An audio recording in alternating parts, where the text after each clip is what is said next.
Los placeres de los antiguos emperadores pueden escandalizarnos e incluso causar repugnancia, pero proporcionan algo más que un simple entretenimiento.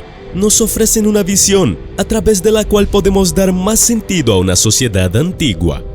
Hola viajeros de la historia, hoy vamos a conocer un poco las costumbres íntimas y bastante extrañas de los primeros emperadores romanos.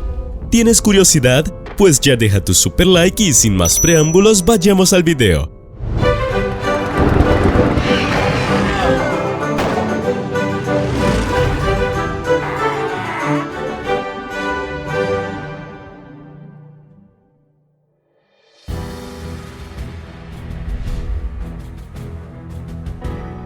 Augusto, el emperador moral. Augusto decretó el fin de la república y fue el primero de los emperadores romanos. La tarea de tratar con el primer emperador fue bastante difícil. Siglos después, su fama de camaleón seguía recorriendo los tronos. Como emperador, su función era garantizar que el imperio conservara el favor divino y el apoyo de los dioses. Por lo que él era piadoso. Pero esa era solo una de sus muchas facetas. Su vasta autoridad moral también se ejercía sobre la vida del pueblo a través de una serie de leyes introducidas desde el año 18 a.C.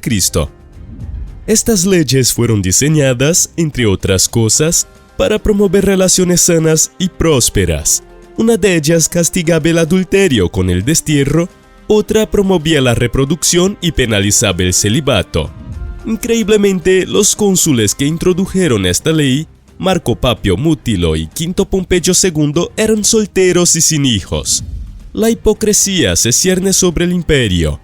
El propio matrimonio de Augusto con Livia, su tercero, fue una unión sin hijos y realizada con una prisa indecente.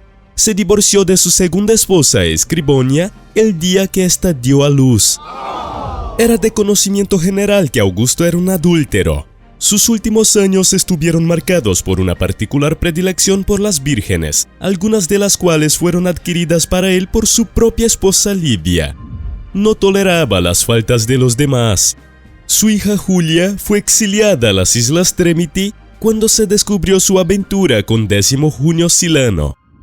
Lo que nos da la impresión de que los intentos de Augusto por mejorar la fibra moral de Roma fueron, además de ineficaces, un caso de haz lo que digo, no lo que hago.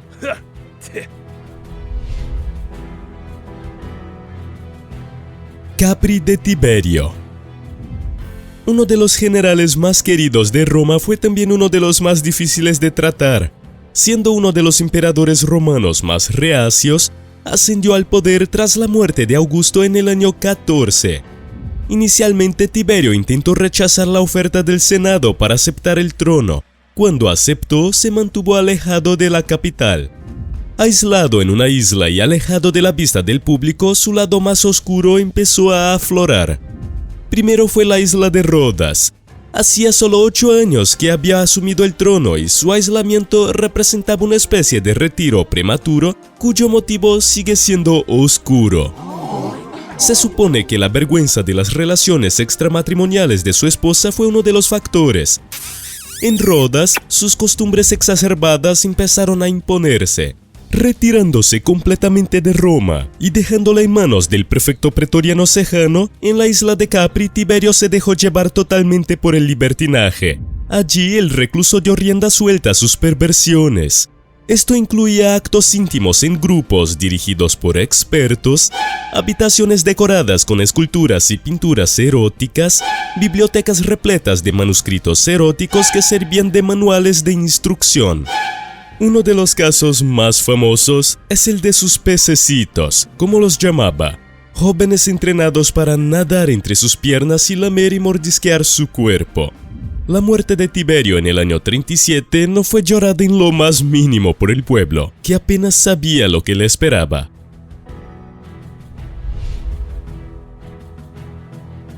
Cayo, el terrible Calígula. El tercer emperador romano y sustituto de Tiberio fue Cayo Julio César Augusto Germánico, más conocido como Calígula. Estuvo expuesto a las crueldades del poder imperial desde muy joven. En el año 31, a la edad de 19 años, aceptó la invitación de su tío abuelo Tiberio para reunirse con él en la isla de Capri. Cuando Tiberio murió y Calígula subió al trono, se sugirió a la prefectura pretoriana que asfixiara al emperador, visto como un debilucho. A pesar de este comienzo poco amistoso, la llegada de Cayo fue recibida con júbilo. Era el hijo de Germánico, el soldado romano más querido de la época. A finales de ese mismo año, Cayo se enfermó. Después de recuperarse, algo le había cambiado, ya no era el mismo hombre. De un momento a otro empezó a ser visto como un monstruo. El resto del reinado de Calígula se entregó a sus excesos: avaricia, arrogancia, violencia y libertinaje. Suetonio, el biógrafo del emperador, informa de que el palacio imperial se convirtió en un burdel. La promiscuidad del emperador no conocía límites. No respetaba la castidad de nadie. Sus hermanas, Agripina la joven, Drusila y Lívila, fueron víctimas de pasiones incestuosas, junto con su cuñado, Marco Lépido. Las habladurías crecieron por todos lados, tanto del pueblo como de los políticos que querían a Calígula fuera del poder, lo que hace difícil saber qué era verdad y qué era invención, como por ejemplo hacer cónsul a su caballo Incitatus. Tras su enfermedad, su forma de tratar al Senado y a la nobleza trajo consigo su creciente impopularidad, hasta el punto de que en el año 41 fue asesinado en una conspiración del Senado, con solo 28 años. El prudente y experimentado Claudio. Claudio, tío de Calígula, le sustituye en el trono imperial. Torpe, tartamudo y dedicado a sus estudios, sería difícil imaginar que en su mente hubiera lugar para cualquier tipo de depravación. Su vida amorosa estaba llena de contradicciones y dominada por las mujeres. Con la excepción de 2 compromisos fallidos, se casó 4 veces. Sus matrimonios con Plausia Urgulanilla y Elia Pesina acabaron en divorcio, la primera por adulterio y la segunda por política. Su tercera esposa es donde realmente empezaron los escándalos. Entre los años 38 y 39, incluso antes de convertirse en emperador, se casó con Valeria Mesalina, su propia prima, también nieta de Augusto y prima segunda de Calígula. El comienzo de su matrimonio fue aparentemente bueno. Poco después de subir al trono, tuvieron 2 hijos, Claudia Octavia y Britannicus. Pero no pasaría mucho tiempo antes de que las cosas empezaran a ir mal. La reputación de Mesalina, según la literatura, es de insaciable promiscuidad y duplicidad política. Se dice que su insaciable impulso se extendió al comportamiento de la clase trabajadora en el palacio imperial, obligando a otras mujeres de la aristocracia a seguir la costumbre. Al parecer, Claudio hizo la vista gorda ante las infidelidades de su esposa, hasta que ésta se casó con Cayo Silio. Esto ocurrió cuando Claudio estaba visitando el puerto de Ostia. Temiendo que su esposa y su nuevo marido conspiraran para su caída, mandó asesinar a ambos. Imperturbable por su mala suerte con las mujeres, todavía se casó una vez más con Agripina, bisnieta de Augusto y madre de Lucio Domicio Enobarbo, más conocido como Nerón.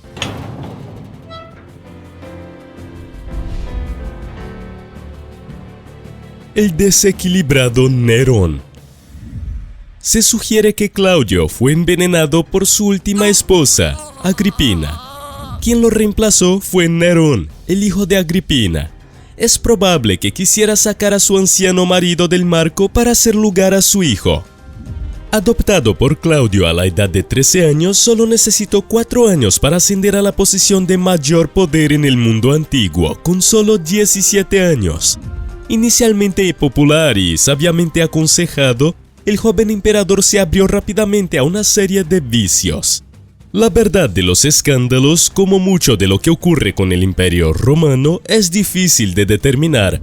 Una de ellas es la relación con su madre. En el año 59, 5 años después de convertirse en emperador, la hizo asesinar.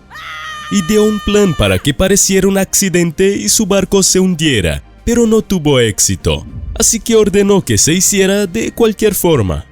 Sin embargo, antes del matricidio, el historiador Suetonio sugiere que la relación entre ambos era más íntima de lo habitual, acusándolo de incesto. Afirma que primero incorporó al séquito a una cortesana parecida a su madre, antes de que circulara el rumor de que cada vez que salían a cabalgar, las manchas en sus ropas sugerían relaciones ilícitas entre madre e hijo. En el año 67, Nerón se casó con Esporo, un joven que se parecía a la anterior esposa del emperador, Popea. La noche de bodas estuvo marcada por los gritos del emperador imitando a una doncella, según el mismo historiador. El suicidio de Nerón en el 68 no fue el final de su historia. La aparición de imitadores en todo el imperio, una serie de pseudoneros, muestra la continua popularidad del emperador entre ciertos miembros de la población. ¿Podemos realmente creer estas historias? ¿O son estos relatos ejemplos de prejuicios y chismes senatoriales, como una posible justificación para el cambio de régimen? Quizá nunca lo sepamos. ¿Y tú, ya conocías estas costumbres impolíticas de los primeros emperadores romanos? ¿Cuál crees que es más incompatible con nuestros tiempos? Deja tu comentario. Y no te vayas de este video sin dejar tu super like, ayuda mucho al canal. Un gran abrazo y nos vemos en el próximo video. ¡Hasta pronto!